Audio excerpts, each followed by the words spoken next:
Hey Blue Table fans, so it's time for a bat rep with Mike D. Hi. Kablam! Yep. Hasn't taken off his tie yet. This Still guy dressed just for can't work. unwind. He just can't do it. Yeah. So check it out. Check out your sidearm. Oh yeah. He's a gun-toting Utah fanatic. Yep. I love it. Kinda. He's toting a gun and other stuff too. Yeah, you're loaded with weapons. Your special rule is armed to the teeth. Armed to the teeth. Two close combat That's right. weapons. That's My right. tomahawk and my hand weapon and my pistol. Yeah. That's right. Close combat weapon and pistol. Yep. That's great. So, all right. So for Valhalla, we're inventing some scenarios, and we are trying them out to make sure that they work okay. This one's called Dust Off. It's meant to be played with 1,000 or 1,500 points, not sure yet. We're doing it with 2,000, so you get to post your opinions, tell us what you think. And it's meant to be a pretty quick scenario. So here's how it works. Step 1, defender deploys everybody in the middle. And 12 inches from every board edge. And so the scenario here, it's abstracted, but it's a rescue mission. That supposedly there's some kind of fugitive hiding on here. This fugitive never, shows up. It's not that detailed of a scenario. But supposedly there's an Evac vehicle like hovering or coming into certain coordinates to pick up this person or thing, whatever it is. And so the attacker comes in from any board edge and is all in reserves. So it's really quite a simple scenario. 100% setup, no steal the initiative. Attacker comes in from reserves. I'm playing the Studio Dark Eldar. By the way, what you're seeing here is the only unpainted stuff. I've got a whole bin of painted figures. They still need detail work, so I'm not going to be taking any close-up shots of them. These are 3 Ravagers. Yeah, I know those are Raiders, but we're doing what we can with what we got. And then 15 Hellions. And then I have a pretty standard list of Raiders and Kabbalite. Okay, so starting turn 4, if the attacker at the end of his turn, not the defender's turn, at the end of attacker turn 4, so that is top of the 4th, can place this template, I do believe this is 10 inches around, anywhere completely in the defender's deployment zone with no models underneath it, it means that the evac vehicle can land safely and escape. So it's an all or nothing scenario. Either you can do it or you can't do it. You got 6 turns. And that's it. So we'll see how this goes. We'll see if it's easy or if it's hard. Alright, turn 1 is over. This is literally like 10 seconds later. So basically, how it's written now is no reserves for attacker on top of the first. And defender can move around but can't shoot at anything, so Mike's just kind of leaving all his guys where they are. And let's roll for reserves for turn 2. Alright, here come reserves. Oh, hold on. Roll. When you roll reserves for an HQ, do you roll along with the thing they're attached to? Like they all come in at one thing? Like for an independent character? I don't know that. Yeah, that's kind of weird. I think so. I'm going to say yes. Oh, no, I remember reading about this. I think you're supposed to declare what they're attached to when you're setting up your reserves. It has to be like ahead of time. Mm-hmm. You can't decide like halfway through the game, oh yeah, by the way, he's a separate reserve role. So, Archon with Incubi, 4 up. Oh, nothing. Homunculus with Rax. Ah, he shows up. So turn 2. Rax, so that was Rax. So Kabbalite Trueborn in Raider. They show up. Not necessarily a good thing to show up right now. Kabbalite Warriors with Cyberite. So and this is just a foot unit, right? Nothing. Reavers, 6 Reavers. Don't show up. Hellions, 15. Do they show up? Yes, they do. Turn 2.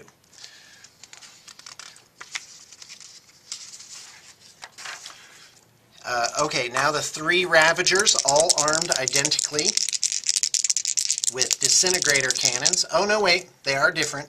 Disintegrator cannons, 1 shows up, and 2 with dark lances all around.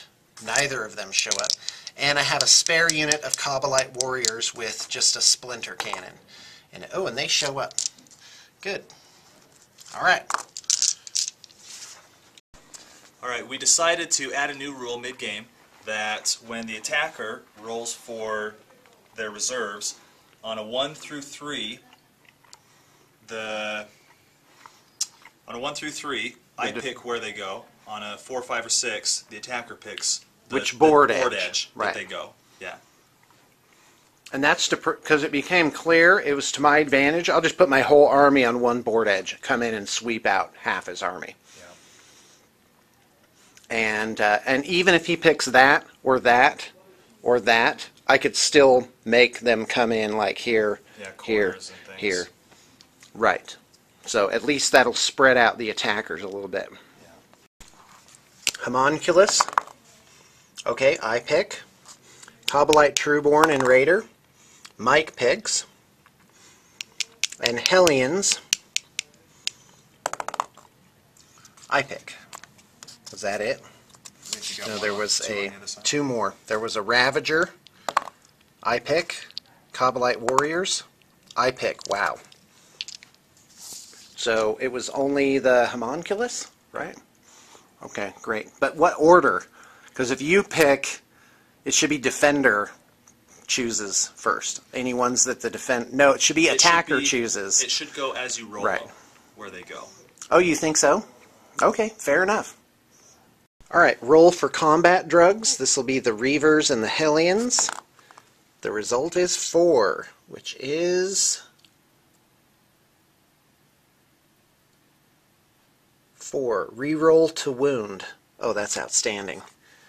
That's great. Well, this is my very first turn playing Dark Eldar. In this edition, used to own a Dark Eldar army 12 years ago, I guess. So anyway, the Hellions swooping in. They got Fleet, which is outstanding, so I'm just right here. It will be difficult terrain to get up, but I have a Phantasm grenade launcher on my Heliarch, which gives them offensive and defensive grenades, which is fabulous. Holding my Raider with the racks kind of in reserve here. Going to take a pot shot with the... You know what? Instead of talking about it, why don't I just do it? Here's shooting phase. So, Dark Lance against the whatever it is. That's a hit. Strength 8. Side armor is 12, if I mistake not. And that is a whole lot of nothing. Shooting the Raider against the War Boss and the Mega Knobs. This is 3 shots. Oh, and it's templates. So why don't we grab a template?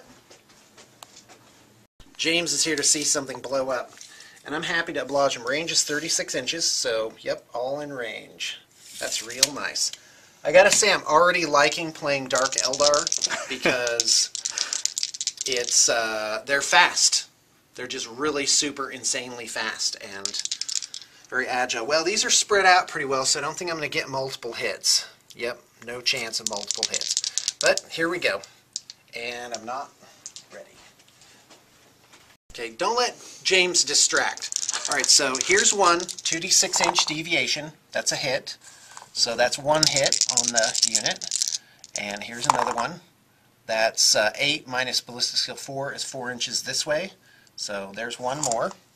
And then the third one is, oh wow, 7 inches, or rather 3 inches this way. And that's exactly 0. Well, I think this guy is hit. Hold on, 1, 2, 3. Yeah, one guy. Like Alright, so strength 5 on him is 3 ups. That's no wound. On the War Boss and Mega Knobs, there was only 1 hit, right? And that's 1 wound. 2 hits. So 2 wounding hits, AP is 2. So assign as you see fit, and then make your cyborg or whatever wound rolls. Turn it on. There you go. These 2 guys are wounded. One has the cyborg. That's a no. So 2 wounds. We get a cover save. Which one was the thing? Yeah. 1 through 3, it's bad result for you. Okay. So 1 wound. Alright, 1 wound on that unit. That's all I managed. Alright, we're over here already. You got 9 Kabbalite warriors with 1 splinter cannon. Here's 18 shots. I already measured range. They're all within 12, so that's rapid fire, 2 shots each. At the boys? Here they come. Yep, at the boys. 3s to hit, so let's take out 1s and 2s. Looking like a high proportion of those. Poisoned 4-up, so they always need a 4-up to wound against anything with a toughness rating. And that was very bad. Hold on, still got to do the splinter cannon. It's assault 4 or heavy 6. So there's 3 hits. Come on, splinter cannon, make up the difference. Nope. 3 wounding hits. That's pretty pathetic. So go ahead and make your cover saves. Oh, wow. Oh, great. Lady averages, evens it out right away. That's all the shooting that's going to happen on them. That's so many orcs. Oh, that's awesome. Yeah, it's a problem. Well, and the thing is, the counterattack is going to be brutal. But the way the scenario's written is the defenders really can't just run off and attack things. Yeah, I got to stay So that's all over the board. That's kind of weird. I just, I guess different armies will just have to adjust to, you know, how that works. Okay, so let's keep going. Kabbalite Trueborn, going to, you know what, I'm going to just take a pot shot with the lance here, the Dark Lance, 3-up to hit. Here it comes. That's a hit. Strength 8 versus side armor 12. That's a penetrating hit, and the result is A 2. a 2. So that's stunned last time I checked. Unless you have some kind Shaken. of thing. You have extra armor. Battle wagon comes standard with extra armor? No, paid for it. Okay, so 3 blasters. These are like melt-a-guns, basically. So here they come. 3-up to hit. 1 hit. Strength 8 on the side. That's a penetrating hit. Result is a 4, immobilized. Sad but true. Sad but true. No shooting from the Hellions, because if I shoot all of that, Mike can easily pull off 4 or 5 casualties and just leave me stranded out there. So I'm going to go ahead and just move right on into assault phase. And here it comes. All I need is probably a 3 to get up there. And there it is, a 3 and a 1. But that's barely, so we'll just have to imagine that this happens. And I will just crowd all my guys around, and then you can do your counterattack. Yeah, that's fine. That actually would be a little more dramatic, I think. Yep. So, there we go. By the way, I love the Hellion models. They look good, they rank up, they crowd together very nicely, they seem to fit. And the models are just spectacular beyond belief. And I've heard they're pretty good in the game. We're about to find out. Alright, so we'll move the Orks up. We'll get back to you midway through close combat and see what happens. Alright, folks. So again, apologies for unpainted figures. But there you go. It's a test game. So the Hellions have 3 attacks each. Times 15 is 45. Plus 1 extra for the Heliarch. They have 46. They have weapon skill 4. What's the weapon skill of the Orks? Orc boys' weapon skill is 4. Is 4. Pretty sweet. So 4-ups to hit. Combat drugs gives me reroll to wound. So here come the first 30 attacks. Let's take out 1s, 2s, and 3s. I have no power from pain yet. So that would give me feel no pain if I did have that. So here's the wounds for that. I need 4-up, strength 4, toughness 4. Yep. Helglaive gives +1 strength. Oh, look at that! That is some wretched rolling right there. Look at that. These 2 piles should be even, right? So we got 5 wounding hits so far. So let's go ahead and get the next 16 attacks. Remember, 5 wounding hits. 4-ups to hit. Oh no, I didn't re-roll the wounds. Zang! Right. So let's go ahead and just assume this was about how many here? So 5, 6, 7, 8. 8 wounding hits. Back to the 2 hit for round 2. Oh, again, look at that. Look at how wretched those odds are. Aha, awesome. 4-ups to wound. 3 wounding hits, re-roll them not wounding. Oh, there we go, 5. So 13 wounding hits. And away go the orcs. Do they have... Do they have what? Feel no pain? Do they have power weapons? Nope, no power weapon. Yep, you do get saves. Yay. All around, so 6s. Something tells me I may not do so well in this. Because that's going to be a lot of orc boys attacking back. Oh, look at that. That's nice. So 10 Definitely orcs above go average. down. But yeah, 10 orcs. That's really bad. But I'm not going to get him down below the magic number of 10. Orcs have mob rule, which means that their leadership is equal to the number of boys in the unit. And if that's 11 or higher, or is it 10, that means they are fearless. 10 boys, so we got 20 left. Yep. So 20 with 2 attacks, 1 extra attack for close combat, weapon, pistol. So 60. So 60 attacks back. And this is not going to be pretty. White or the power? Alright, here we go. Needs 4 ups to hit. Buckets of dice. Oh, wow. those just went all over. 4 plus. So let's take out all. Alright, Holy we'll cow. get back to you. Whoa, oh, look at that. No, I think it's about half. There's a phenomenon I call fixation, which is, let's say somebody has a negative attitude and they think their luck is terrible. So when they roll a bunch of dice and an average amount of 1s show up, they go, oh, look at all those 1s. They're not looking at their successes. So that person's probably a little more common than the person that's fixated on the good side of things. So out of the 60 shots, you got 21 hits? Yep. Oh, that's way below average. Right? Yeah. Because you're hitting on 4 ups.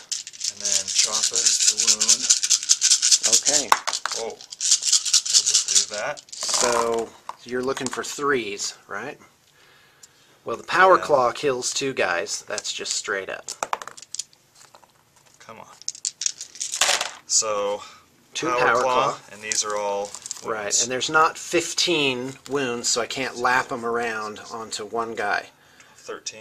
Yeah, well, and let's say he had 16 wounds. What I would do is I would apply the first 15, except this one, to 1 each to each guy, and then I'd have this extra power claw wound. I'd assign that to the same guy that had the original one. And that's shenanigans. But in a good way, nice and legal, and I think pretty common. So how many black dice there? 2, 4, 6, 8, 10, 11. Hellion Witch Suit saves, 5 ups, 11 saves. Hey, hey, look at that. So, yeah, this is not going good for me, because that means even though I saved 2, with the Power Claw, I took 11 wounds. And, yeah, that pretty well decimates that unit. And I only did 10 wounds, so I lose. So I'm going to make a leadership test at -1. So here it comes. 8 minus 1 is 7. I make it, but I only have 4 guys living. Well, I'm not staying around for that abuse, so I'm going to try my luck at hit and run, which is an initiative test. I need to roll a 6 or less, because that's my initiative. Remember, a 6 always fails for a characteristic test. So I made it, so I can go any direction 3d6 inches. Now I don't want to go this way because I might end up off the board, so I'm going to go ahead and just zip over here. How far? Okay, a whopping 12 inches. And I think that's it. I think it's bottom of the second, Orc turn 2. Alright, Orc turn 2. So, into the movement phase, what happened? These Killicans kind of repositioned themselves. They were further down here. They moved back up. The boys moved forward a little bit. The only other real thing that happened was over here, this truck drove up and the boys jumped out. Oh, this is going to be bad. I stand and shoot. Oh, this is great. This is red versus green. Very nice. Okay, what's next? Shooting. The Death Dread is shooting custom Mega Blaster. You know what I like about orcs? Is that you can give them very earth tone, rusty, gritty, weathered, dark armor and equipment, right? But they still have their green skin. So they have a color. Of course, then they have to have green skin. But there's lots of different ways to do green skin. Yeah. So, great. Okay, what's next? 11 is the front armor. Yep, it's So shooting. the Death Dread's shooting at the Ravager. I'm ready. Oh, man. Nope. Oh, womp. Okay. What was he shooting anyway? What does he even have? That's the Mega Blaster. Okay, I'm ready. 11, huh? Then the big shooter's going to shoot at him. That's right. That can glance. Here it comes. 5 ups.